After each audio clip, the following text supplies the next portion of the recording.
नमस्कार, मैं हूं आलोक। आज की सबसे बड़ी खबर बिहार से, जहां सुप्रीम कोर्ट ने एसआईआर प्रक्रिया को लेकर अहम निर्देश दिया है। बिहार में मतदाता सूची से हटाए गए लाखों लोगों को अब आधार कार्ड के जरिए ऑनलाइन आवेदन करने की छूट मिल गई है। बिहार में विधानसभा चुनाव से पहले इलेक्शन कमीशन द्वारा शुरू की गई एसआईआर प्रक्रिया को लेकर काफी विवाद चल रहा था। इस प्रक्रिया के तहत करीब 65 लाख मतदाताओं के नाम ड्राफ्ट मतदाता सूची से हटाए गए थे। विपक्षी दलों और कई संगठनों ने इसे मतदाताओं के अधिकारों का हनन बताते हुए सुप्रीम कोर्ट में याचिका दायर की थी। अब सुप्रीम कोर्ट ने इस मामले में बड़ा फैसला सुनाया है। सुप्रीम कोर्ट ने आधार कार्ड को एसआईआर में वैध दस्तावेज माना है। हटाए गए मतदाता अब ऑनलाइन आवेदन कर सकेंगे। 11 अन्य दस्तावेजों के साथ आधार भी मान्य होगा। 12 मान्यता प्राप्त राजनीतिक दलों को बूथ लेवल एजेंट्स के जरिए सहायता का आदेश दिया है। सुप्रीम कोर्ट की बेंच, जिसमें जस्टिस सूर्यकांत और जस्टिस जॉयमाला बागची शामिल थे, उन्होंने शुक्रवार को आदेश दिया।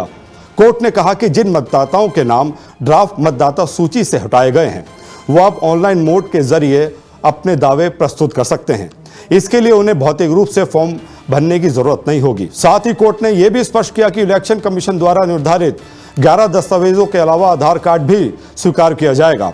कोर्ट ने बिहार की 12 मान्यता प्राप्त राजनीतिक पार्टियों को निर्देश दिया है कि वे अपने बूथ लेवल एजेंट्स को प्रभावित मतदाताओं की मदद के लिए तैनात करें।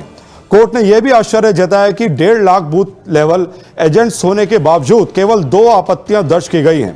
कोर्ट ने सभी राजनीतिक दलों को अगली सुनवाई तक यह बताने को कहा है कि उन्होंने कितने मतदाताओं की मदद की।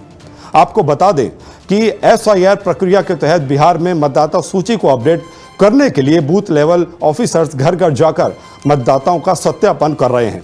इस दौरान मृत, स्थानांतरित या डुप्लीकेट नामों को हटाया जा रहा है। लेकिन विपक्ष का कहना है कि यह प्रक्रिया पारदर्शी नहीं है और इसमें कई वास्तविक मतदाताओं को नुकसान हो सकता है। सुप्रीम कोर्ट ने इस मामले में पारदर्शिता बढ़ाने के लिए पहले भी इलेक्शन कमीशन को निर्देश दिए थे, जिसमें हटाए गए मतदाताओं की सूची और कार्डों को सार्वजनिक करने को कहा गया था। सुप्रीम कोर्ट के इस फैसले को विपक्ष ने स्वागत किया है। कांग्रेस ने कहा है कि आधार कार्ड को शामिल करना 90% प्रभावित मतदाताओं के लिए राहत की बात है। वहीं बीजेपी ने इसे केवल प्रक्रियात्मक निर्देश बताया है, ना कि एसआईआर प्रक्रिया पर कोई बड़ा बदलाव। इस मामले की अगली सुनवाई 8 सितंबर को होगी।